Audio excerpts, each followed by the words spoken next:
রাজকীয় কামব্যাক মোসাদ্দেক হোসেন সৈকতের প্রায় 4 বছর পর জাতীয় দলে ফিরেই 4 ছক্কায় তাণ্ডব চালালেন, সেটাও আবার অস্ট্রেলিয়ার মতো প্রতিপক্ষের বিরুদ্ধে। বাংলাদেশ দল যখন একের পর এক উইকেট হারিয়ে বিপাকে, তখন লড়াকু ব্যাটিংয়ে 50 আদায় সৈকতের। সেখানেই থামেননি তিনি, ঠিকঠাক সঙ্গ না পেলেও দলকে এগিয়ে নেন আরও খানিকটা দূর। এর আগে শান্ত তামিমদের ব্যাট থেকেও আসে 50। সব মিলিয়ে অজিদের বিপক্ষে লড়াকু পুঁজি বাংলাদেশের। মঙ্গলবার সিরিজের প্রথম ওয়ানডেতে অস্ট্রেলিয়ার মুখোমুখি হয় বাংলাদেশ।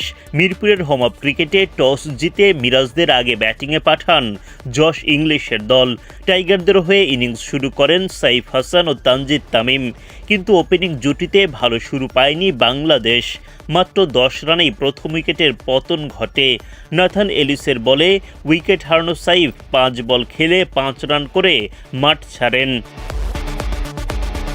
ওপেনিং পার্টনারকে হারানোর পর নাজমুল শান্তর সঙ্গে দারুণ এক জুটি গড়ে তোলেন তানজিদ তামিম। আন্তর্জাতিক ক্যারিয়ারের 2000 রানের মাইলফলক স্পর্শ করেন তামিম। দাপুটে ব্যাটিংয়ে আদায় করেন অর্ধশতক। অস্ট্রেলিয়ার বিপক্ষে প্রথম আর ওডিআই ফরম্যাটের সপ্তম 50 এই বাঁহাতি ওপেনারের। তামিম শান্তর 96 রানের জুটি ভাঙে তামিমের বিদায়ে। সাইফের মতো তামিমও উইকেট হারান নাথান এলিসের বলে। 106 রানে দ্বিতীয় উইকেটের পতন ঘটে বাংলাদেশের। 44 বলের ইনিংসে 7টি 4 ও একটা ছক্কায় 54 রান করেন তামিম।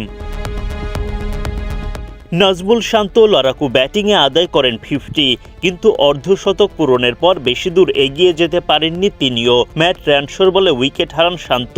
86 বল উইকেটে টিকে থেকে 9-4 ও 1 ছক্কায় 67 রান করে সাজঘরে ফিরে যান শান্ত। এর আগে উইকেট হারান লিটন দাস, তিনিও আউট হন ম্যাট র্যানশোর বলে। 140 রানে 4 উইকেট হারায় বাংলাদেশ।